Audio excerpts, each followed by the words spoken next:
Hey guys, I will show you how to fix this problem on Windows system. This solution is applicable for Windows 10 as well as Windows 11 operating system. What you have to do, you need to just follow my screen and we will fix this issue together. In the first step, we need to go to search bar and type your device manager.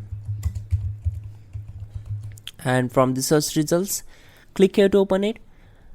On this window we need to expand display adapters, so click on this arrow to expand the display adapters. Right click on the particular device, select properties, go to drivers tab and select update driver. Once we're here, we need to select the first option, search automatically for drivers, and the best drivers will be installed automatically. Now close this window. Again, expand monitors, right click on the monitor, select properties, go to drivers tab and click on update driver. Again, do the same process for this one also. Select the search automatically for drivers option and the best driver will be installed automatically.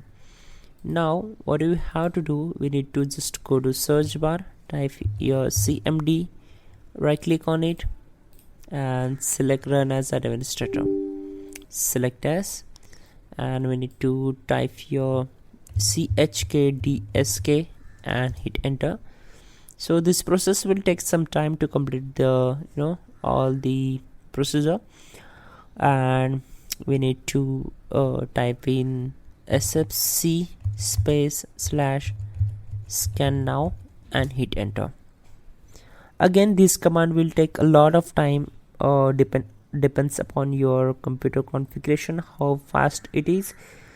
If you are doing this executing this command after a long time, then it will take around 20 to 30 minutes to complete process and to fix this issue permanently. So do this command, execute this command for sure. And after the each and every process, we need to simply restart your system and problem will be solved. That's it guys. You can also check out our description link to fix this issue quickly and effectively. Don't forget to like the video. Please do subscribe the channel.